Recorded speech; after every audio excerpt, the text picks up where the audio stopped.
Number 10 যে সবুজ, ডালিম ও লিংকন তিন ভাই, তাদের পিতা ৬,৩০০ টাকা তাদের মধ্যে ভাগ করে দিলেন। এতে সবুজ ডালিমের ৫/৩ অংশ এবং ডালিম লিংকনের দ্বিগুণ টাকা পায়। প্রত্যেকের টাকার পরিমাণ নির্ণয় করো। এই ছিল অঙ্ক। চলো সমাধানে যাই। অঙ্কে লিংকন কত টাকা পায় সেই টাকার পরিমাণটা দেওয়া নেই, তাহলে ধরি লিংকন টাকা পায় হচ্ছে ক টাকা, আর ডালিম দেখো কত টাকা পাবে। ডালিম হচ্ছে লিংকনের দ্বিগুণ টাকা পাবে, তাহলে ডালিম টাকা পায় ক গুণন 2 সমান সমান 2 ক টাকা। আর সবুজের টাকার পরিমাণ দেখো, সবুজ টাকা পাবে ডালিমের 3/5 অংশ, তাহলে সবুজ টাকা পায় হচ্ছে 2 ক গুণন 3/5। এখন দেখো 3 আর 2 ক গুণ করলে পাচ্ছি 6 ক, আর ডিভাইডেড বাই হচ্ছে 5। আমরা তিনজনের টাকার পরিমাণটা পেয়ে গেলাম। এই তিনজনের যে টাকার পরিমাণটা সেটাই হচ্ছে 6,300 টাকা।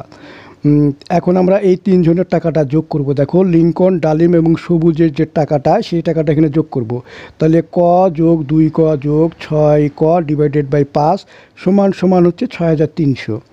এখানে লসাগু হবে, দেখো লসাগু হবে 5, তাহলে এই 5-এর সাথে কটা সরাসরি গুণ হয়ে যাবে 5 ক, আর যোগ 2 কর সাথে 5 গুণ হয়ে যাবে, গুণ হলে হবে 10 ক, যোগ 5 মিলে গেল, অর্থাৎ 5 দিয়ে ভাগ করলে 1 হয়, 1-এর সাথে 6 ক গুণ করলে আমরা 6 ক পাবো, সমান সমান হচ্ছে 6,300।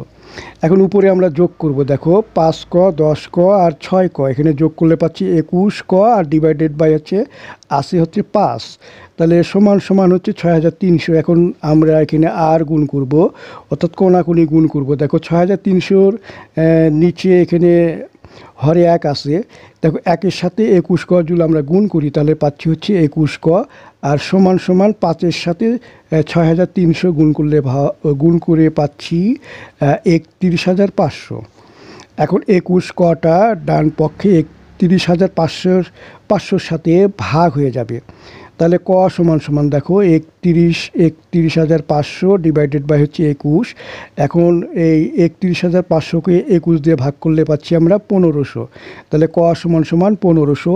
আর ক ধরেছিলাম আমরা লিংকনের টাকার পরিমাণটা আমরা ক ধরেছিলাম, তাহলে কয়ের মান যেহেতু 1,500 পেয়ে গেলাম, তাহলে লিংকনের টাকার পরিমাণটা আমরা পেয়ে গেলাম 1,500 টাকা। দেখো ডালিম টাকা পাই হচ্ছে 2 গুণন কয়ের মান হচ্ছে 1,500, তাহলে 2 গুণন 1,500, এটা আমরা গুণ করলে পাচ্ছি 3,000। এরপরে দেখো সবুজ টাকা পাই 6 গুণন কয়ের মান হচ্ছে 1,500, আর ডিভাইডেড বাই হচ্ছে 5 দিয়ে 1,500 কাটাকাটি করলে পাচ্ছি 300, তাহলে 300-র সাথে এই 6 গুণ করলে পাচ্ছি 1,800। এখন দেখো তাহলে তিনজনের টাকা আমরা পেয়ে গেলাম। সবুজ টাকা পাই হচ্ছে 1,800, ডালিম টাকা পাই হচ্ছে 3,000, আর লিংকন টাকা পাই হচ্ছে এই 1,500। এই হচ্ছে তিনজনের টাকা। এটাই হচ্ছে এই 10 নম্বর প্রশ্নের উত্তর। 11 নম্বর অঙ্কে চলে যাচ্ছি। যে তামা, দস্তা ও রূপা মিশিয়ে এক ধরনের গহনা তৈরি করা হলো। ওই গহনায় তামা ও দস্তার অনুপাত 1:2 এবং দস্তা ও তামার অনুপাত 3:5।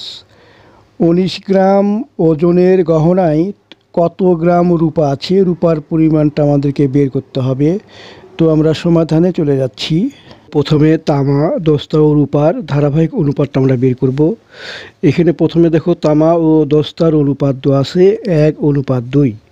তাহলে প্রথম অনুপাতকে যে দ্বিতীয় অনুপাত যেটা দেখতে পাচ্ছ, দ্বিতীয় অনুপাতের যে 3 আছে, এই 3 দ্বারা প্রথম অনুপাতকে উভয় পক্ষে গুণ করব। তাহলে দেখো 1 গুণন 3 অনুপাত 2 গুণন 3, এখানে গুণ করলে পাচ্ছি 3 একে 3, আর এখানে 3 দুগুণ 6। তাহলে তামা ও দস্তার অনুপাত পেলাম 3:6। আবার দেখো দ্বিতীয় অনুপাত দস্তা ও রূপার অনুপাত দেওয়া আছে 3:5। তাহলে দ্বিতীয় অনুপাতকে প্রথম অনুপাতের 2 দ্বারা আমরা গুণ করব। তাহলে 3 গুণন 2 অনুপাত হচ্ছে 5 গুণন 2। এখানে গুণটা করি, 3 দুগুণ 6, আর এখানে অনুপাত 5 দুগুণ 10। তাহলে দস্তা ও রূপার অনুপাত পেলাম 6:10। এখন আমরা দেখো তামার অনুপাত, দস্তা অনুপাত রূপা, এখানে এই তামার অনুপাত হচ্ছে 3, দস্তার অনুপাত হচ্ছে 6। আর দ্বিতীয় অনুপাতে দেখো দস্তার অনুপাত 6 আছে, তাহলে দস্তার অনুপাত আমরা 6 নিব। আর রূপার অনুপাত দেওয়া আছে 10। তাহলে তামা, দস্তা ও রূপার অনুপাত আমরা পাইলাম 3:6:10। এখন এই অনুপাতগুলো আমরা যোগ করব। দেখো এদের অনুপাতের যোগফল 3+6+10, এখানে যোগ করলে পাচ্ছি আমরা 19। তাহলে 19 গ্রাম ওজনের গহনায় রূপা আছে। দেখো রূপা আছে এখানে যে 19 এর এখানে রূপার অনুপাত দেওয়া আছে 10, আর অনুপাতের যোগফল ছিল 19। 19টা এখানে হবে 10/19 হবে। 19কে কাটা যায়, 19 19, তাহলে এখানে পাচ্ছি দেখো 10 পাচ্ছি, 10 গ্রাম। তাহলে এখানে রূপার পরিমাণ আমরা পাইলাম 10 গ্রাম। এটাই হচ্ছে 11 নম্বর প্রশ্নের উত্তর। 12 নম্বর প্রশ্নটা দেখো যে দুটি সমান মাপের গ্লাস শরবতে পূর্ণ আছে। ওই শরবতে পানি ও সিরাপের অনুপাত যথাক্রমে প্রথম গ্লাসে 3:2 ও দ্বিতীয় গ্লাসে 5:4। দুটি গ্লাসে শরবত একত্রে মিশ্রণ করলে পানি ও সিরাপের অনুপাত নির্ণয় করো। তো চলো সমাধানে চলে যাই। 12 নম্বর সমাধানে যাচ্ছি। 12 নম্বর সমাধানে দেখো যে প্রথম গ্লাসে যে মিশ্রণটা আছে, দেখো প্রথম গ্লাসে পানি অনুপাত সিরাপ হচ্ছে 3:2।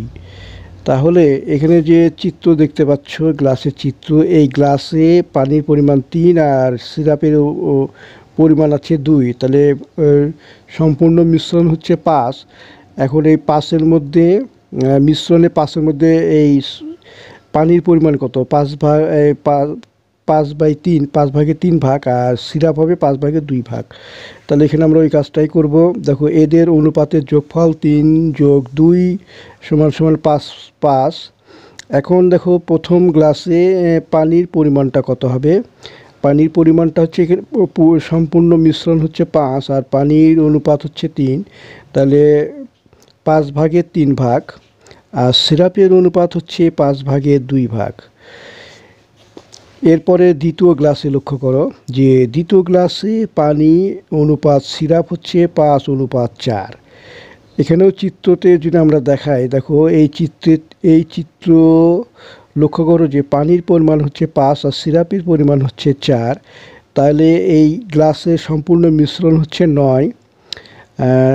9 হবে। 9-এর মধ্যে পানি হবে এই 9/5 ভাগ আর সিরাপ হবে 9/4 ভাগ।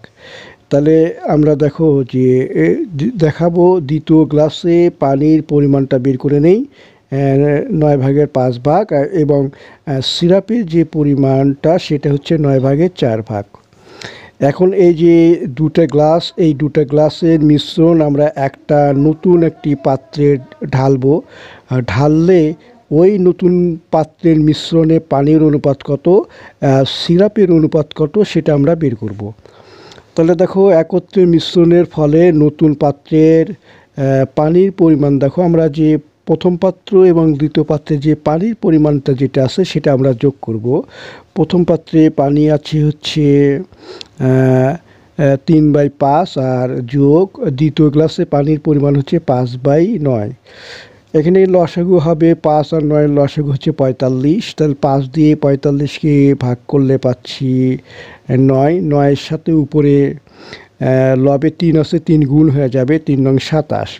আর এখানে যোগ 9 দিয়ে আবার 45কে ভাগ করলে হবে 5। 5-এর সাথে উপরে 5 গুণ করলে 5×5 = 25। 27 + 25 এটা যদি যোগ করি তাহলে পাচ্ছি 52, আর ডিভাইডেড বাই, আর এখানে আছে 45। তাহলে পানির পরিমাণটা আমরা পাইলাম 52/45। এখন আমরা এই সিরাপের পরিমাণটা যোগ করব। দেখো এই একত্র মিশ্রণের ফলে নতুন পাত্রে সিরাপের পরিমাণ হচ্ছে, এখানে প্রথম গ্লাসে সিরাপের পরিমাণ ছিল 5/2, 2/5, আর দ্বিতীয় গ্লাসে সিরাপের পরিমাণ ছিল 4/9। এখানে আমরা যোগ করব, লসাগু আসবে, দেখো লসাগু আসবে হচ্ছে 45। 5 দিয়ে 45কে ভাগ করলে পাচ্ছি 9, আর উপরের সাথে 2 গুণ করলে 9 × 2 = 18, আর প্লাস করতে প্লাস 45 45 এখানে আসছে তোমার 9, 9 দিয়ে 45কে ভাগ করলে পাচ্ছি 5, 5-এর সাথে 4 গুণ করলে 4 × 5 = 20, 20 পাইলাম। এখন এখানে যদি আমরা যোগ করি তাহলে পাচ্ছি দেখো 38/45। এখন পানি ও সিরাপের অনুপাতটা বের করি। পানি অনুপাত সিরাপ এর সমান সমান 52/45, অনুপাত হচ্ছে 38/45। উভয় পক্ষকে আমরা 45 দ্বারা গুণ করব। তাহলে 45 দ্বারা যদি গুণ করি তাহলে দেখো 52/45 গুণন যদি 35 করি 45 করি তাহলে 45 45 কাটা যায়, থাকে হচ্ছে 52। আর এখানেও 45 45 কাটা গেলে থাকবে হচ্ছে 38। এখন উভয় পক্ষকে আবার 2 দ্বারা আমরা ভাগ করব। 52কে 2 দিয়ে ভাগ করলে পাচ্ছি 26, আর 38কে 2 দ্বারা ভাগ করলে পাচ্ছি 19। তাহলে পানি ও সিরাপের অনুপাত হচ্ছে 26:19। এটাই হচ্ছে 12 নম্বর প্রশ্নের উত্তর। তো এতক্ষণ ধরে ভিডিও দেখার জন্য আবারও ধন্যবাদ জানাচ্ছি। পরবর্তী ভিডিও নিয়ে হাজির হব। সেই পর্যন্ত সবাই ভালো থাকেন, সুস্থ থাকেন। আল্লাহ হাফেজ।